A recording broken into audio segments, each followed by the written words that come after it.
Hello everyone, welcome to my channel. Let's learn with DA. Let's learn with DA. चल रहा है और क्या चल रहा है? क्या चल रहा है? हमारा चल रहा है hello alkyne and hello reigns चल रहा है। बस एक दो टॉपिक बचा हुआ है, फिर बस एक दो वीडियो में तो काम खत्म हो जाएगा। इसका चैप्टर खत्म हो जाएगा, उसके बाद मैं न्यू चैप्टर स्टार्ट करूँगी, अल्कोहल, फिनोल एंड ईथर। ठीक है ना, alcohol, phenol and ether start करूँगी। ओके, तो चलो ये सब हम लोगों ने पढ़ लिया हुआ है, तो टाइम वेस्ट नहीं करते। आज हम लोग पढ़ेंगे केमिकल रिएक्शन पढ़ रहे थे ना, तो केमिकल रिएक्शन में हम लोगों ने क्या कर लिया था, हम लोगों ने काफ़ी कुछ कर लिया था। SN1 और SN2 रिएक्शन सारी अच्छे से कंप्लीट कर ली थी बच्चे, मैंने अच्छे से कंप्लीट कराई है और तुम्हारी बुक से कंप्लीट कराई है, और थोड़ा सा मैंने हैंड रिटन नोट्स भी दिए हुए हैं, तो प्लीज़ पीछे वाली वीडियो में जाके देख लो। ठीक है, प्रीवियस वीडियोस में जाके देख लो, वहाँ पे इसका लिंक इसके साथ लगा दूँगी मैं, इस वीडियो के साथ भी लिंक लगा दूँगी। एंड साथ में प्लेलिस्ट, हाँ प्लेलिस्ट है ना जो हमारी 12th क्लास की, उसकी भी लगा दूँगी आपके साथ। ठीक है ना। तो ये मेरे बाल कुछ अजीब से लग रहे हैं, एक सेकेंड, मेरे को एक पिन लगाने देना छोटी सी।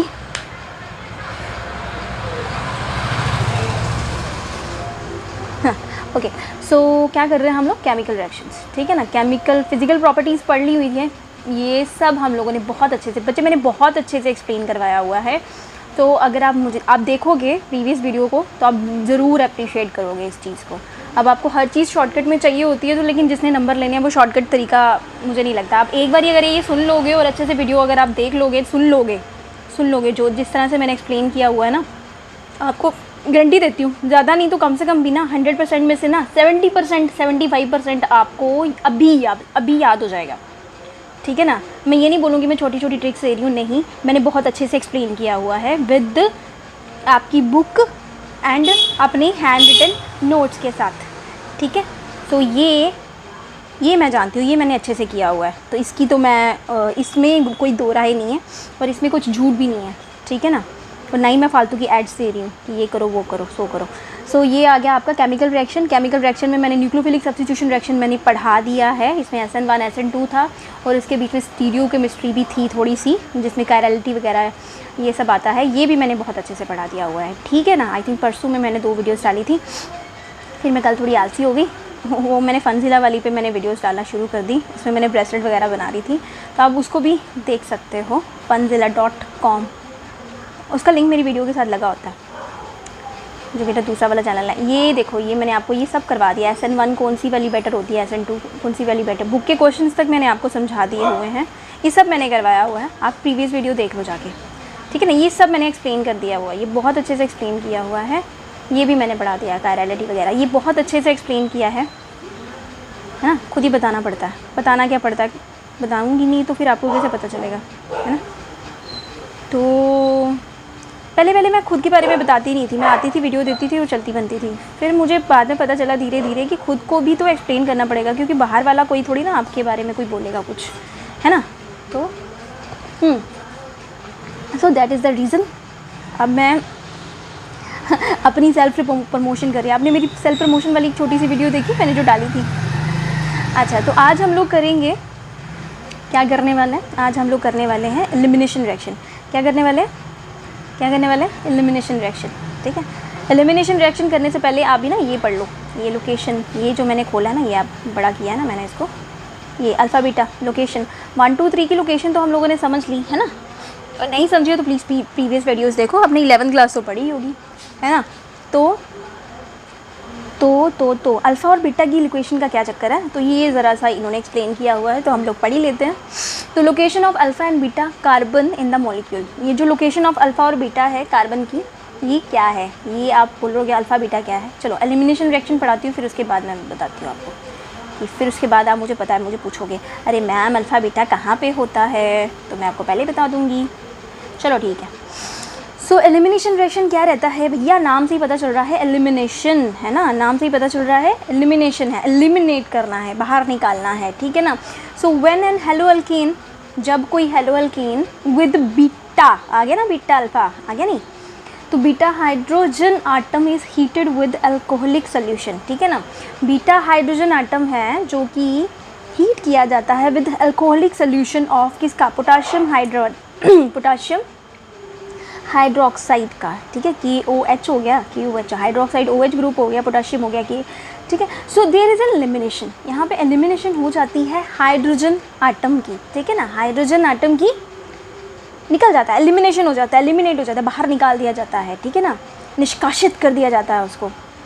सो atom from the beta carbon, ठीक है, उसको बीटा कार्बन से हाइड्रोजन को निकाल दिया जाता है। एंड अ हाइड्रोजन आटम जो होता है फ्रॉम द अल्फा कार्बन जो होता है, और एक हेलोजन आटम भी अलग हो गया, ठीक है, एक हेलोजन आटम भी एलिमिनेट हो गया। कुत्ते स्टार्ट हो गए थे गली के भोगना। अच्छा तो ठीक है। सो व्हेन एन हेलोल्केन, क्या बोला उसने, व्हेन एन हेलोल, एलिमिनेशन रिएक्शन क्या बोलती है, when a haloalkane with the beta hydrogen atom is heated, जब उसको गर्म किया जाता है अल्कोहलिक सोल्यूशन के साथ और पोटाशियम हाइड्रोक्साइड के साथ, सो इसमें एलिमिनेशन होती है हाइड्रोजन की फ्रॉम द, कहाँ से, बीटा कार्बन से, एंड ए हाइड्रोजन आटम जो होता है from the alpha carbon, alpha carbon से, अल्फा कार्बन आटम से हाइड्रोजन निकल जाता है और बीटा से हाइड्रोजन निकल जाता है। अब ज़रा अल्फा बीटा पढ़ लो यार, ठीक है। तो ये है भैया आपका alpha beta.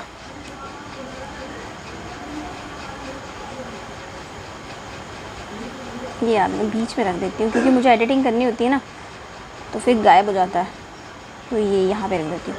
So location of alpha और बीटा, हाँ बेटा, लोकेशन ऑफ अल्फ़ा और beta carbon of the molecule कैसे लोकेट किया जाता है, तो कार्बन ऑन विच, ये जो कार्बन है on which halogen atom is directly attach, carbon कौन सा वाला कार्बन, जिसमें कार्बन जिसमें halogen bond directly, halogen atom जो है वो डायरेक्टली अटैच्ड है, उसको हम लोग अल्फ़ा बोलेंगे। मतलब किसको अल्फ़ा बोलेंगे बच्चे, जो कार्बन जिसके साथ हेलोजन जो है वो डायरेक्टली अटैच्ड है उसको हम लोग अल्फ़ा बोलेंगे। और बाकी जो बचा, ठीक है, and the carbon atom adjacent to this, मतलब एडसेंट क्या होता है, साथ वाला, ठीक है ना, to this is called beta carbon, मतलब अल्फ़ा उसको बोलेंगे जिसके साथ एक्स लगा हुआ है, ठीक है ना, हेलोजन ग्रुप लगा हुआ है, और बाकी सारा तुम्हारा बीटा हो जाएगा, ठीक है। अल्फ़ा और बीटा कोई मुश्किल नहीं है, कोई हार्ड एंड फास्ट ट्रूथ थोड़ी ना। ये देखो एग्जाम्पल भी दी हुई है, एडसेंट वाला बीटा हो गया और एडसेंट से बाहर वाला, मतलब अब तीसरा भी होगा ना, कोई 1, 2 और 3 भी तो होता है, तो 3 को भी तो कोई नाम देना होता है ना, तो उसको नाम दे दिया गामा, ठीक है ना, अल्फ़ा बीटा और गामा, ठीक है। जिसके साथ एक्स लगा हुआ है उसको दे दिया अल्फ़ा, उसके एडसेंट वाला, साथ वाला, उसके साथ वाला, चाहे वो इधर हो चाहे वो इधर हो, साथ दो हो सकते हैं ना नेबर, एक लेफ्ट में हो सकता है एक राइट में हो सकता है, तो दोनों साइड में हो सकता है। मैं एग्जांपल दे देती हूँ आपको, इसमें तो इस साइड वाला दिखाया है ना, तो मान के चलो ये कार्बन है ये कार्बन है, इसके साथ लगा एक्स और इसके साथ लगा 2 कार्बन और इसके साथ लगा तीसरा कार्बन, ठीक है। हम लोगों ने क्या ले लिया, 3 हेलोजन, हेलोजन क्या है, methane, ethane, propane, butane, pentane, है ना, पेंटेनोल, पेंटाइल, ठीक है। सो इनके साथ एच लगा हुआ है, तो अब अल्फ़ा कौन सा, बीटा कौन सा, गामा कौन सा, आप बताओ जल्दी बताओ। तो जिसके साथ डायरेक्ट कार्बन लगा हुआ है, हेलोजन लगा हुआ है, वो अल्फ़ा हो गया। इसके पड़ोसी मतलब ये वाला और ये वाला, दोनों के दोनों, ये हो गया बीटा, और ये बेचारा तीसरे नंबर पे, दोनों के साइड तीसरे नंबर पे ये गामे हो गए, ठीक है। ओके समझ आ गया, गुड। तो चलो फिर ये इसकी रिएक्शन पढ़ो जल्दी, इसकी रिएक्शन पढ़ो, थोड़ी बड़ी कर लेती हूँ इसकी रिएक्शन, और मैं थोड़ा साइड पे चली जाती हूँ यार, मेरे को एडिटिंग करनी है ना, इसलिए मैं ना बीच में रख रही हूँ अब खुद को। सो ये आपका आ गया, ये एक रिएक्शन आ गई आपके पास, एक प्यारी सी रिएक्शन आ गई, 2 कार्बन है, मतलब क्या है ये। अच्छा तो बी से बेस, ये बेस है, बेस आया और इसने अटैक किया हाइड्रोजन को, ठीक है। ये कोई बेस है, ये बेस है, ठीक है। इसके पास 2 माइनस का साइन किसके पास होता है, जिसके पास एक्स्ट्रा चार्जेस होते हैं, जिसके पास एक्स्ट्रा आयन्स होते हैं ना, उसने क्या किया, अटैक किया, हाइड्रोजन को अटैक किया। तो हाइड्रोजन को अटैक किया, हाइड्रोजन को लेके ये भाग गया, ये यहाँ पे, ठीक है। फिर हाइड्रोजन कम हो गया और ये अल्फ़ा था और ये बीटा था। अभी अल्फ़ा बीटा का कॉन्सेप्ट बताया मैंने, ये अल्फ़ा हो गया, ये बीटा हो गया। अल्फ़ा क्या है, हेलोजन है, हेलोजन ने बेचारे ने लीव कर दिया। अब क्या हुआ, अभी ये हाइड्रोजन यहाँ से लीव कर गया, तो फिर क्या हुआ, कार्बन के पास डबल बॉन्डिंग आ गई ना, है ना, ईन ग्रुप बन गया। हाइड्रोजन निकल गया तो ईन ग्रुप बन जाता ना, है ना। और एक और चीज़ हुई यहाँ पे, लिविंग ग्रुप है, एक्स जो बेचारा लिविंग ग्रुप बन गया। तो हमारे पास एक बेस है, बेस ने अटैक किया एच को, उसकी वजह से ईन ग्रुप बन गया, ठीक है। ईन ग्रुप बनने के बाद ये बेचारा एक्स जो है वो कहता अब तो डबल बॉन्डिंग हो गई, अब तो मेरा कोई काम ही नहीं है, तो कहता मैं ही छोड़ के चला जाता हूँ। तो फिर एक्स जो है वो छोड़ के चला गया, ये बन गया लिविंग ग्रुप, ठीक है, लिविंग ग्रुप बन गया। तो हमारे पास आया, एक आया मीथेन, इथीन, ठीक है। इथीन आ गया, फिर ये आ गया बेस प्लस हाइड्रोजन, ठीक है, और उसके बाद हैलोजन जो है वो लीविंग ग्रुप कल्ला रह गया, चला गया, समझ आ गया है ना। अब इतने इससे अच्छी प्यार से मैं क्या एक्सप्लेन करूँ आपको, और इसके नोट्स ये देखो। अभी अगर आप इसकी छोटी सी डेफिनेशन लिख लेते हो ना एलिमिनेशन ग्रुप की, ठीक है, एलिमिनेशन क्या है, अगर आप इस रिएक्शन को भी समझा दोगे तब भी आपकी डेफिनेशन निकल जाएगी, ठीक है ना। फिर भी अभी मुझे लिखना है, लेकिन अभी मैं सोच रही थी ये जल्दी जल्दी ख़त्म कर दूँ, फिर आपका ये काम ख़त्म हो जाएगा। तो मैंने बुक को एक्सप्लेन कर दिया, आपको अच्छे से बुक एक्सप्लेन कर दूँगी ताकि आपको दोबारा बुक को हाथ ही ना लगाना पड़े, है ना। मतलब अंडरलाइन ज़रूर कर लेना, अंडरलाइन कर लेना, ठीक है ना। और हैंड रिटन नोट्स तो मैं देती हूँ, वो तो अभी लिखे नहीं है मैंने इसके, लेकिन इसको पढ़ लो आप अच्छे से। मैं बीच में रख लेती हूँ क्योंकि ये जाएगा अभी आधा इसमें से जो मैं पढ़ाऊँगी इधर उधर भी घुमा दूँगी, ठीक है ना। इधर रख देती हूँ थोड़ा सा। अच्छा जी, तो चलो फिर एज ए रिज़ल्ट क्या हो गया, एल्कीन इज़ फॉर्म्ड हो जाएगा एज ए प्रोडक्ट, है ना। फिर उसके बाद क्या होगा, सिंस बीटा हाइड्रोजन जो है वो बीटा हाइड्रोजन जो है, ठीक है, बीटा हाइड्रोजन थोड़ा छोटा करूँ,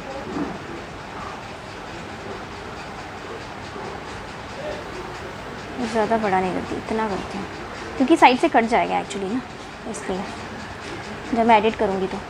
सो ये जो बीटा हाइड्रोजन है atom is involve in elimination के अंदर, वो इन्वॉल्व हो जाती है। तो इससे क्या होता है, इसको हम लोग बोलते हैं बीटा एलिमिनेशन। क्या बोलते हैं हम लोग इसको,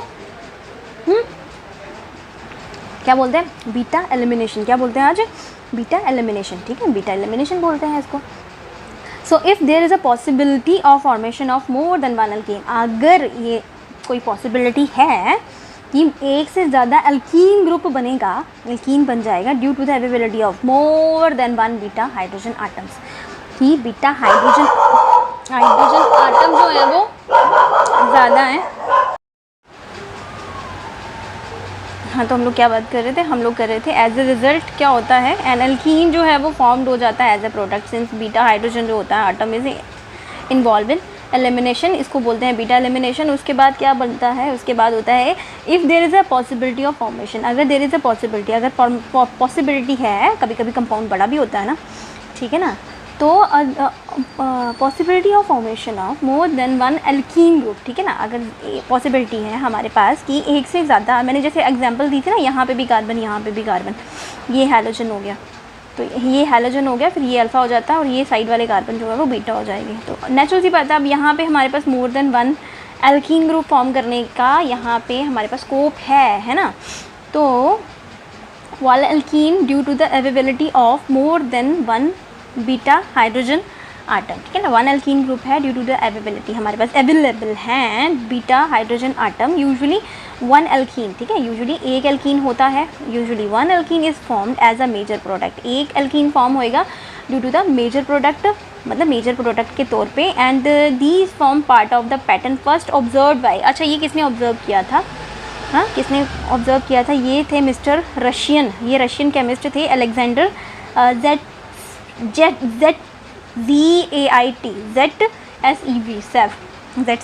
जेटसेफ ऑल्सो प्रोनाउंस्ड एज, इसको प्रोनाउंसिएशन सेटजेफ भी बोलते हैं, इसकी प्रोनाउंसिएशन सेटजेफ भी बोला जाता है, सेटजेफ। मैं ऐसे बोलूँगी, अगर आपके पास कोई अच्छी प्रोनाउंसिएशन है तो बता देना, मैंने अभी चेक नहीं किया है, ठीक है, इसकी प्रोनाउंसिएशन मैं चेक कर लूँगी।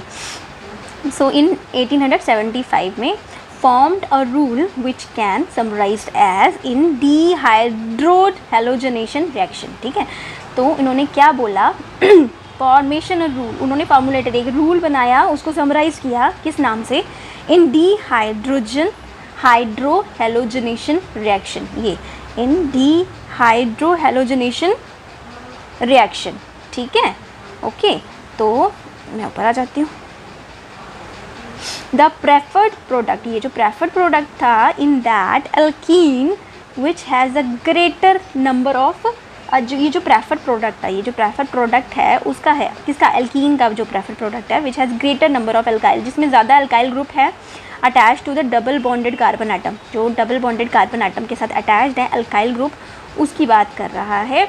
दस 2 bromopentene gives pentene 2 in as a major product. इसमें मेजर और माइनर की बात की ना हमने, अभी बात की कि क्या हुआ कि हमारे पास 2 कार्बन है, कहाँ पे, बीटा पे 2 कार्बन है ना, बीटा पोजीशन पे हमारे पास कितने कार्बन है, 2 कार्बन है।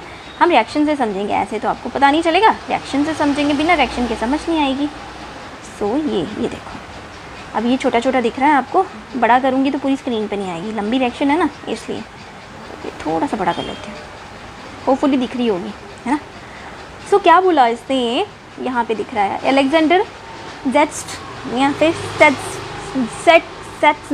सेटजेफ इन 1875 में उसने एक रूल बनाया, ठीक है। उन्होंने समराइज़ किया इन डिहाइड्रो हेलोजनेशन रिएक्शन, ठीक है, ये वाली लगा लो।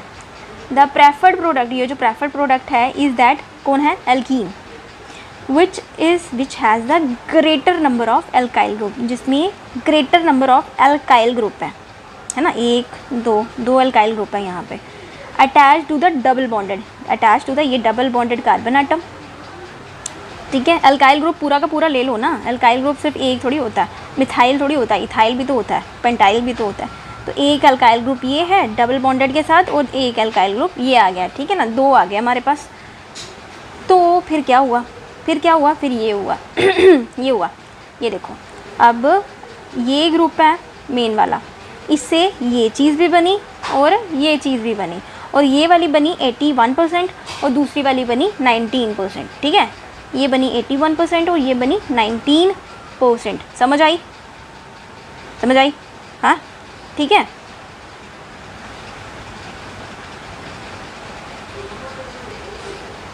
सो ये आ जाएगा आपका, एग्जाम्पल दी इन्होंने 2 ब्रोमो पेंटेन। थोड़ा बड़ा करके एक रिएक्शन दिखाऊं, पहले 81% वाली थोड़ा बड़ा करके बताती हूँ आपको, ठीक है ना। 81 वाली, ये देखो, हाँ जी, एक सेकेंड आई वेट कर लो, 2 मिनट आती हूँ। तो पहले मैं आपको बताती हूँ ये वाला, ठीक है ना, जो 81% वाला है, ठीक है ना, 81% बताती हूँ, फिर दूसरा वाला देखते हैं, ठीक है। थोड़ा 81% वाला, ये बड़ा हो जाता है, फिर छोटा होना मुश्किल हो जाता है, ये देखो। सो ये हो गया आपका 81%, क्या है ये हमारे पास, 2 ब्रोमो पेंटेन है ये, ठीक है। क्या है हमारे पास, 2 ब्रोमो पेंटेन, 1 2 3 4 5, ठीक है। 2 ब्रोमो है, मतलब 2 के ऊपर ब्रोमीन है, और यहाँ पे अल्काइल ग्रुप है, 2 अल्काइल ग्रुप है, एक ये वाला अल्काइल ग्रुप है ना, और ये का पूरा वाला अल्काइल ग्रुप है, ठीक है ना। ये है मिथाइल और ये है मिथेन, इथेन, प्रोपाइल, ठीक है। एक मिथाइल ग्रुप है और ये हो गया propyl group, PROPYL, propyl group, ठीक है ना। सो अभी इसने क्या बोला कि जो कौन सा वाला, ये जो प्रोपाइल ग्रुप है, जो ईन है यहाँ पे निकल गया ना, ब्रोमीन निकल गया है ना, एलिमिनेशन रिएक्शन होगी, तो ये वाला जो ग्रुप है, ये वाला ग्रुप पेंट 2 ईन जो है वो हमारे पास 81% बना, ठीक है। पेंट 2 ईन जो है वो हमारे पास बना 81%, एंड दूसरा वाला ये वाला ग्रुप, ये हमारे पास बना जस्ट 19%, याद किया हम लोगों ने, जस्ट 19% हमारे पास बना, ठीक है। ये जो है कौन सा वाला, यहाँ पे डबल बॉन्ड आया, ठीक है, 1 के ऊपर डबल बॉन्ड आया, तो ये जो पेंट 1 ईन है, 1 2 3 4 5, ठीक है, ये जो पेंट 1 ईन है ये आया, कितना आया, ये हमारे पास 19% आया, ठीक है। तो इसने बोला जो बीटा वाला, जो दूसरा वाला जो ग्रुप था डबल बॉन्ड वाला, ठीक है, यहाँ पे greater number of alkyl group है, यहाँ पे इस वाला जो है वो हमारे पास जो है वो ज़्यादा आता है, सेकंड नंबर वाला, फर्स्ट नंबर वाला जो है हमारे पास कम आया।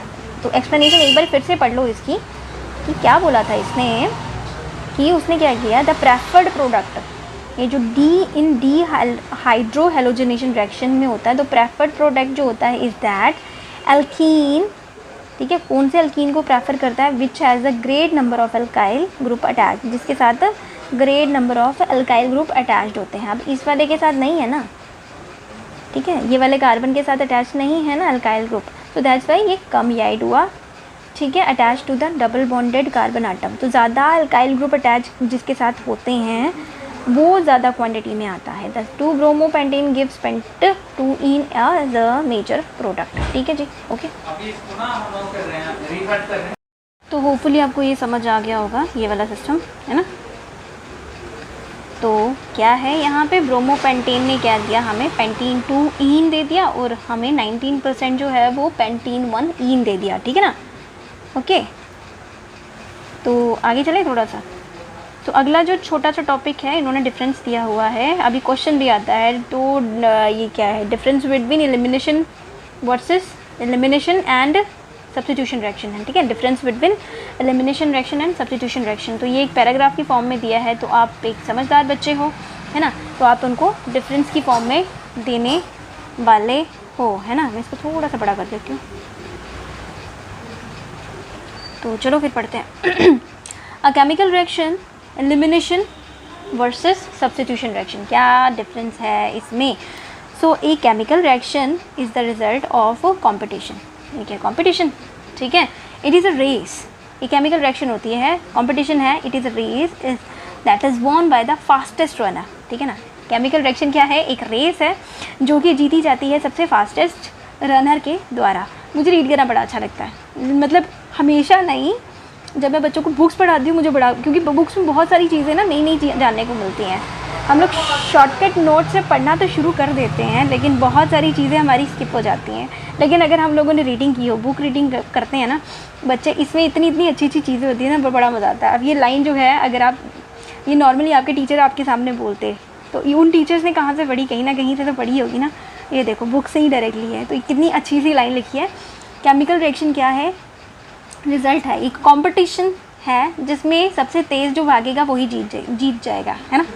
सो अ कलेक्शन ऑफ मॉलिक्यूल, ठीक है, tend to do by large, ठीक है। एक कलेक्शन ऑफ मॉलिक्यूल होती है, रिएक्शन क्या है, कलेक्शन ऑफ मॉलिक्यूल, एक मॉलिक्यूल हो गया, ठीक है, एक कंपाउंड बनाता है। वो कंपाउंड जो है वो दूसरे के साथ अटैच करके, ठीक है, रिएक्ट करके फिर हमें प्रोडक्ट देता है, ठीक है ना। Collection of molecule tend to do by and large what is easiest to them for them, जो सबसे ईजिएस्ट होता है उनके लिए, ठीक है। कलेक्शन ऑफ मॉलिक्यूल उसी तरह से काम करते हैं। तो आगे क्या लिखा हुआ है, एन अल्काइल हैलाइड क्या है, एन अल्काइल हैलाइड, ये आपको छोटा ना पड़ जाए बाद में, इसको मैं छोटा कर रही हूँ, मैं नहीं चाहती कि ये कट जाए पार्ट, ठीक है ना, बिल्कुल भी नहीं चाहूँगी ये कट जाए, जब मैं पढ़ा रही हूँ ये कटना नहीं चाहिए। तो so an alkyl halide with beta hydrogen atom, जो एल्काइल हैलाइड है जिसके पास बीटा हाइड्रोजन आटम है, ठीक है, one react with the base, जब वो बेस के साथ रिएक्ट करता है, and a nucleophile has two competing route, ठीक है, एंड टू कंपीटिंग रूट, क्या बोला इसने, एक एल्काइल हैलाइड है विद बीटा हाइड्रोजन आटम है, जब वो रिएक्ट करता है किसी बेस के साथ और किसी न्यूक्लियोफाइल के साथ, ठीक है। एक कंपीटिंग रूट मतलब तब कंपटीशन तो होगा ही ना रिएक्शन के बीच में। तो ये जो सब्स्टिट्यूशन है SN1 and SN2 reaction, substitution reaction 2 है ना हमारे पास, एक SN1 होगी, एक SN2 होगी, एंड द एलिमिनेशन, यहाँ पे कंपटीशन है किसके किसके बीच में, elimination and the substitution reaction के बीच में, ठीक है ना, ठीक है। सो विच रूट विल बी, कौन सा वाला रूट जो है वो डिपेंड करता है किसके ऊपर, नेचर ऑफ एल्काइल हैलाइड के ऊपर। अभी कंपटीशन है भैया, अगर हम लोग रिएक्शन भी कराते हैं तो रिएक्शन किसको, nature of solvent and solute molecule के ऊपर भी डिपेंड करती है नहीं, किसमें क्या डाला, जो रिएक्शन है उसकी तेज़ी, उसकी रिएक्शन स्पीड, उनके नेचर पे भी तो डिपेंड करती है जो सामान हम लोग डालेंगे, है ना। तो स्ट्रेंथ एंड साइज़ के ऊपर भी डिपेंड करती है। उसके बाद of base nucleophile and the reaction condition के ऊपर भी डिपेंड करती है। सो जो बल्कियर होते हैं,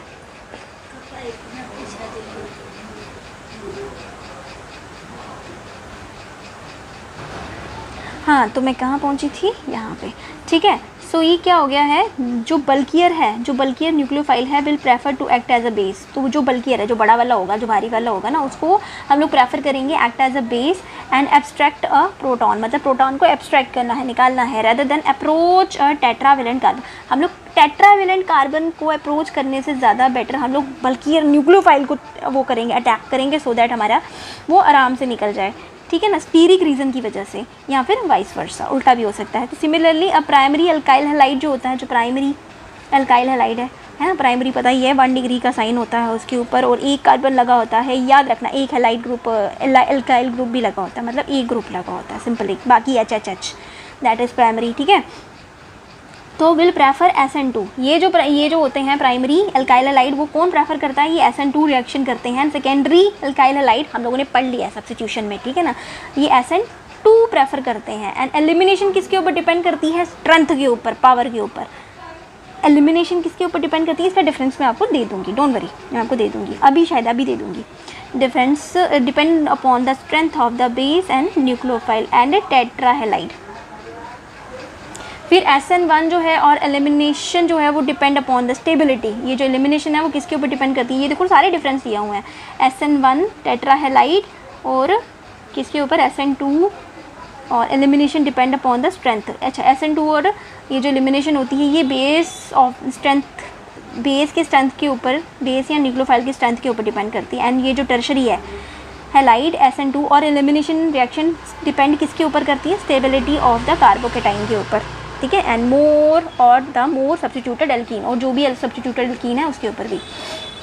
अब ये पैराग्राफ तो हमने पढ़ लिया, तो मैं आपको एक अलग से दे देती हूँ, ठीक है। पहले ये कंप्लीट कर लो ना, मैं क्या पढ़ा रही हूँ, फिर मैं आपको दे देती हूँ, फिर इसको ख़त्म करें। ये देखो एलिमिनेशन और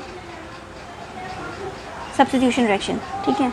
ये मेरी मम्मियाँ आंटियाँ स्टार्ट हो जाती हैं ना, फिर पीछे से आवाज़ सुना, मेरे को आ रही है, शायद आपको नहीं आएगी, मैंने माइक पकड़ा हुआ है, आपको मेरी ही आवाज़ आएगी ज़्यादा। तो ये देखो ये एलिमिनेशन रिएक्शन है, ये जो है न्यूक्लियोफाइल ये क्या कर रहा है, अटैक कर रहा है हाइड्रोजन को, तो ये हाइड्रोजन का जो बॉन्ड है वो आ जाएगा बीच में, है ना, एल्केन की जगह एल्कीन बन जाएगा, यही पढ़ा ना हमने। और ये जो हमारा एल्डिहाइड ग्रुप है ये बेचारा सेपरेट हो जाएगा, ये लीविंग ग्रुप बन जाएगी। एलिमिनेशन यही है ना, यही है ना। सब्स्टिट्यूशन क्या है, सब्स्टिट्यूशन न्यूक्लियोफाइल जो है वो अटैक करता है हमारे ये इसके ऊपर, ये जो जिसके साथ, जिस कार्बन के साथ ये एल्डिहाइड ग्रुप लगा होता है, ये क्या नाम है इसका, हेलोजन लगा होता है, उस वाले कार्बन के ऊपर अटैक करता है न्यूक्लियोफाइल और उसके साथ अटैच कर जाता है और ये बेचारा लिविंग ग्रुप बन जाता है। ऐसा ही होता है ना। तो एलिमिनेशन और सब्स्टिट्यूशन ये होती है। अब क्या है, लास्ट में हमारे पास बचा है रिएक्शन विद द मेटल। अब ये लास्ट है, आज के लिए इतना ही करेंगे यार, ठीक है। सो आज है, अभी है, आज है, इसी टाइम पे है आपका रिएक्शन विद मेटल। तो रिएक्शन विद मेटल क्या होती है, रिएक्शन विद मेटल होगी मोस्ट ऑर्गेनिक क्लोराइड, जितने भी ऑर्गेनिक क्लोराइड होते हैं, ब्रोमाइड हैं, आयोडाइड रिएक्ट करते हैं विद सर्टेन मेटल, सभी कुछ ना कोई मेटल के साथ रिएक्ट करते हैं to give compound containing carbon metal bond, और जिसमें से कंपाउंड होता है जो आता है हमारे पास जिसमें कार्बन मेटल बॉन्ड आता है, ठीक है ना, कार्बन मेटल बॉन्ड वाला कंपाउंड। तो such compound is called organo metallic compound, such compounds को बोला जाता है ऑर्गेनो मेटेलिक कंपाउंड्स बोला जाता है, ठीक है जी, है ना, ये क्लियर है, ये तो आसान है। एंड ये क्या है, an important class of oregano metallic compound जो कि डिस्कवर्ड हुई थी बाय द विक्टर ग्रिग्नार्ड, ठीक है, विक्टर ग्रिग्नार्ड इन 1900 में by the alkyl magnesium halide, alkyl magnesium halide, थोड़ा स्टाइल में बोलेंगे, RMGX, ये तो आता ही रहता है, आपने पहले भी पढ़ा होगा शायद ग्रिग्नार्ड रीजन की बात। R हो गया आपका alkane group, alkyl group, MG हो गया आपका मेटल, और X क्या है, हैलाइड ग्रुप, है ना, ये क्या हैलाइड क्या है, हैलाइड ही है ना, एल्कोहल भूल गई मैं, हेलो एल्किन, हाँ हैलाइड ही है, ठीक है। सो रेफर्ड एज ग्रिग्नार्ड, इसको बोलते हैं ग्रिग्नार्ड रीजन, RMGX को बोला जाता है ग्रिग्नार्ड रीजन, क्या बोला जाता है, ग्रिग्नार्ड रीजन, ठीक है, reagent. So this reagent are obtain by the reaction of haloalkane, ये कहाँ से ऑब्टेन किया जाता है, इसको ऑब्टेन किया जाता है रिएक्शन विद द हैलोल्केन्स के साथ, विद द मैग्नीशियम मेटल के साथ, क्योंकि Mg लगा हुआ है फार्मूले में, पर्टिकुलर Mg लगा हुआ है, तो नेचुरल सी बात है ये Mg के साथ ही लगेगा और ये X हो गया, ठीक है ना। तो हेलो एल्केन एंड मैग्नीशियम के साथ लगता है, विद डाई ईथर डालते हैं इसमें, ड्राई ईथर मैं ज़ोर लगा के इसलिए बोल रही हूँ, मुझे लगा मैंने वो बोला अच्छे से नहीं, क्लियरली नहीं बोला, तो इसलिए ज़ोर लगा के बोला मैंने, ठीक है। सो ये हमारी रिएक्शन हो गई, ये आ गया आपका रिएक्शन, ठीक है। ये हेलो एल्केन हो गया, मैग्नीशियम के साथ काम कर रहे हैं, और ये ड्राई ईथर के साथ काम कर रहे हैं, और ये आ गया आपका ग्रिग्नार्ड रीजन। इतना शोर क्यों मचा रही है, मुझे डिस्टर्ब कर रही हैं ये दोनों औरतें, ठीक है। ग्रिग्नार्ड रीजन बन गया, ये क्या नाम है इसका ग्रिग्नार्ड रीजन का, देखो Mg भी है और Br भी लगा हुआ है, और बाकी मिथेन, इथेन, ठीक है, मिथेन, इथेन, मैग्नीशियम ब्रोमाइड नाम बन गया।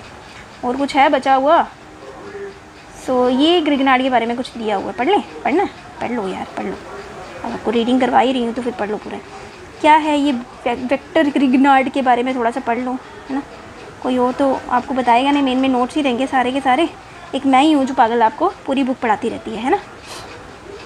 मुझे खुद से पढ़ना पसंद है, इसलिए मैं आपको भी वो आदत डालना चाहती हूँ, मेरे स्टूडेंट्स को भी मैं ये आदत डालना चाहती हूँ, और ये अच्छी आदत है, ओके। सो वेक्टर ग्रिग्नार्ड है, हैड अ स्ट्रेंज स्टार्ट, उन्होंने अपनी एकेडमिक लाइफ में बहुत स्ट्रेंज स्टार्ट की थी, मैंने भी, ठीक है, for the chemist and he took maths degree, उन्होंने मैथ्स डिग्री ली है but he is eventually switch to chemistry, उसके बाद उन्होंने स्विच टू केमिस्ट्री लिया था। मैंने भी एमएससी मैथ्स करने की कोशिश की थी जो हुई नहीं थी मेरे से, लेकिन बाद में मेरे को एमएससी केमिस्ट्री में सीट मिल गई, फिर उसके बाद मैंने एमएससी कर ली और अभी 2020 में ही कंप्लीट की थी, लेकिन उससे पहले भी मैंने काफ़ी सारी डिग्रीज़ करके रखी हैं। ये नहीं है कि मैं किसी सब्जेक्ट में एक्सील कर पाई, लेकिन ये है कि नॉलेज मेरे पास बहुत है। बस वही बात आ गई, मैं टॉपर नहीं हूँ कभी भी, मैं क्लास में टॉपर नहीं रही हूँ, लेकिन इतना पता है कि मेरे पास नॉलेज बहुत है। चलो ये थोड़ी दिल की बात हो गई। अगर मेरे पास ज़्यादा स्ट्रेंथ होएगी ना, आप लोग मेरे को कमेंट करोगे ना, तो कभी मैं अपने बारे में भी बातचीत होएगी, कभी लाइव सेशन में। लेकिन चलो अभी नहीं, अभी it was not to the mathematical provision, वो मैथमेटिकल प्रोविजन से नहीं थे of the physical chemistry, but उन्होंने ऑर्गेनिक केमिस्ट्री चूज़ की। ठीक है, केमिस्ट्री भी 3 तरह की होती है, एक ऑर्गेनिक, एक फिजिकल और एक इनऑर्गेनिक। उन्होंने फिजिकल केमिस्ट्री नहीं ली, उन्होंने लिया organic chemistry.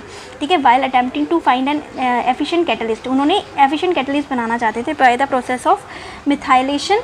He noted that zinc जो है वो इन डाई, उन्होंने नोट किया कि ये जो जिंक है in the diethyl ether had been use for this purpose, उन्होंने इस पर्पस के लिए, मिथाइलेशन के लिए उन्होंने जिंक डाईइथाइल ईथर यूज़ किया।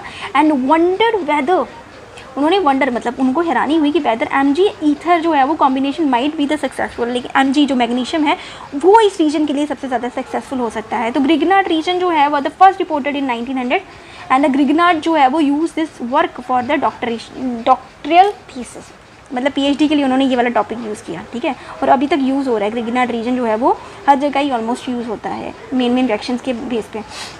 तो उन्होंने अपने डॉक्टरियल थीसिस के लिए 1901 में यूज़ किया ये वाला रीजन। एंड 1910 में Grignard obtained a professorship on the university, फिर बाद में उनको प्रोफेसरशिप मिल गई at the university of the Nancy. And 1912 में ही अवॉर्डेड द नोबेल प्राइज़, और उसको बाद में नोबेल प्राइज़ भी मिल गया। वाओ, ये सब पढ़ती हूँ ना, मेरे दिल में ना कुछ कुछ होना शुरू हो जाता है कि काश हम लोग भी इस पोजीशन पे पहुँच पाए।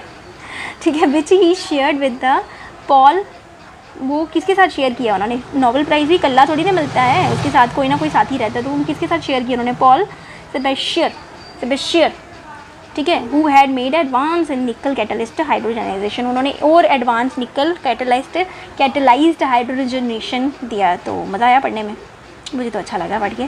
सच्ची बोलूँ तो मैंने कभी नहीं पढ़ा इसको खोल के, कभी आपके साथ ही पढ़ रही हूँ तभी जाके मैं पढ़ रही हूँ। बाकी हम लोग ये छोटी छोटी चीज़ें छोड़ देते हैं कि हमारे कौन से पेपर में आनी है, क्या पता आ जाए, 1-2 नंबर की आएगी तो छोड़ देते हैं। बट पढ़ना चाहिए, रीडिंग करना अच्छा आता है। तो ये क्या लिखा है? तो in the Grignard reagent the carbon magnesium bond is covalent होता है। ठीक है ना, कार्बन मैग्नीशियम बॉन्ड क्या रहता है? कोवलेंट होता है और हाईली पोलर होता है। पोलर है तो मतलब पानी में आसानी से घुल जाएगा। ठीक है, with the carbon pulling electron, उसमें कार्बन जो है वो पुलिंग इलेक्ट्रॉन है इसमें, from the electro positive magnesium, magnesium जो है वो इलेक्ट्रो पॉजिटिव है। ठीक है ना, and the magnesium halogen bond is essentially ionic, और जो मैग्नीशियम हैलोजन बॉन्ड है ये वाला वो है एसेंशियली आयनिक हो जाता है। आगे क्या है इसका फ़ायदा? ग्रिगनार्ड रीजन जो है वो क्या है? आर हाईली रिएक्टिव, ये बहुत हाईली रिएक्टिव है। ठीक है ना, ये देख ली ना, ये डायग्राम तो देख ली ना आपने, ये वाली है ना, ये वाली, ये माइनस माइनस आ गया और ये प्लस है, चार्ज है। ठीक है, सो ये कितना रह गया? थोड़ा सा ही रह गया, बस इतना ही कराऊंगी आज, डोंट वरी। आज हम लोग ये केमिकल रिएक्शन वाला टॉपिक ख़त्म कर देंगे ना, फिर दूसरा वाला स्टार्ट करूँगी। ठीक है, सो कहाँ गया? Grignard reagent are highly reactive, ये हाईली रिएक्टिव होता है and react with any source of the proton, और किसी भी प्रोटॉन के सोर्स के साथ रिएक्ट कर जाता है टू गिव हाइड्रोकार्बन देने के लिए। ठीक है, एंड इवन पानी के साथ, इवन वाटर, एल्कोहल, एल्माइंस के साथ भी ये रिएक्ट कर जाता है sufficiently acidic to convert them to corresponding hydrocarbon. और उसके बाद RMgX जो है वो जब पानी के साथ मिला, ग्रिगनार्ड रीजन जब पानी के साथ मिला तो हमें दिया RH दिया, प्लस दिया MgOH, ठीक है, X भी आ गया साथ में। तो देयरफॉर नेसेसरी, देयरफॉर क्या है ये? Therefore it is therefore necessary to avoid even traces of the moisture भी आता है इसमें from the Grignard reagent, and that is why the reaction is carried out in the dry ether. इसीलिए ये reaction जो है वो ड्राई ईथर में की जाती है, क्योंकि मॉइस्चर आ गया ना, एक्वस आ गया ना, लिक्विड ही है, तो दैट्स वाई इसको ड्राई ईथर में किया जाता है इस रिएक्शन को। On the other hand this could be considered as one of the method, on the other hand ये इसको कंसीडर किया जाता है one of the method for converting halides to hydrocarbon. ठीक है, कन्वर्टिंग हैलाइड्स को हाइड्रोकार्बन में कन्वर्ट करने के लिए भी यूज़ किया जाता है इसको, ठीक है ना। आगे क्या है, वुड्स रिएक्शन, नाम एक और आ गया आपको, नेम रिएक्शन आ गई आपकी, ये लास्ट ही है। वुड्स रिएक्शन क्या है इसका, Wurtz reaction WURTS, Wurtz reaction, alkyl halide react with sodium के साथ रिएक्ट किया in the dry ether to give hydrocarbon containing double the number of the carbon. अगर कार्बन एटम्स को डबल किया चाहिए हमको present in the halide, this reaction is called Wurtz reaction. क्या बोला, अल्काइल हैलाइड रिएक्ट कर रहा है किसके साथ, सोडियम के साथ, किसके बीच में, ड्राई ईथर के बीच में। क्या देना है, हाइड्रोकार्बन देना है, ठीक है, हाइड्रोकार्बन देना है कंटेनिंग, जिसमें डबल बॉन्ड हो, ठीक है, RR देखो, डबल बॉन्ड हो, the number of the carbon atom present in the halide, ठीक है, डबल द नंबर, उसको डबल करना है, RR कर दिया ना, डबल कर दिया उसको, ठीक है, तो उसको बोला जाता है वुड्स रिएक्शन। मतलब ओवर इन ऑल इसको डबल करने के लिए रिएक्शन है, सोडियम के साथ होती है ये रिएक्शन। देखो ध्यान से देखो, RX को डबल किया, 2 टाइम हो गया, बीच में 2 टाइम सोडियम डाल दिया, वो अलग हो गया X के साथ, ठीक है ना, वो सेपरेट हो गया, बचा क्या 2R, तो ये सेपरेट हो गया। तो वुड्स रिएक्शन याद रख लेना, ये शॉर्टकट दिमाग में ऐसे छोटा सा हिंट बिठा लो, वुड्स रिएक्शन डबल करती है आपके किसको, double the number of the carbon atoms को डबल करती है, बस ये दिमाग में बिठा लेना। और सोडियम के साथ रिएक्ट कर रहा है इसको, फिर बैलेंसिंग अपने आप ही आ जाएगी दिमाग में, ठीक है ना। सो आज का वीडियो हम लोग यहीं पे ख़त्म करते हैं। तो रिएक्शन ऑफ हेलो एरीन हम लोग पढ़ेंगे अभी नेक्स्ट वीडियो में, और ये बस ख़त्म होने वाला है, ठीक है ना। तो इनकी रिएक्शन जो है वो अच्छे से समझानी पड़ेगी, तो कोशिश करूँगी कॉपी पे लिखूँगी या फिर बोर्ड पे ट्राई करूँगी ट्राई, कुछ ना कुछ तो करूँगी, आपको अच्छे से ये चैप्टर कंप्लीट करवा दूँगी, ठीक है ना। सो आपने क्या करना है, मेरे लिए इतना काम कर दो, लाइक करके जाना, ठीक है, ऐसे नहीं जाना, लाइक कर दो, कमेंट कर दो कैसा लगा, एंड सब्सक्राइब तो किया ही होगा आपने, है ना, नहीं किया है तो कर दो, ठीक है ना, और शेयर भी कर देना, ठीक है ना, अपने फ्रेंड्स के साथ। तो इतने मेरे पे कृपा कर दो यार, मुझे भी थोड़ा सा हेल्प कर दो मेरी भी, है ना। तो तब तक के लिए, नेक्स्ट वीडियो के लिए, तब तक के लिए हम लोग क्या करते हैं, तब तक के लिए bye bye, take care, see you. Editing करनी है और फिर मैं अपलोड कर दूँगी ये वीडियो, ओके। तो तब तक के लिए बाय, टेक केयर, सायोनारा, मिलते हैं दोबारा, बाय। लाइक करके जाना।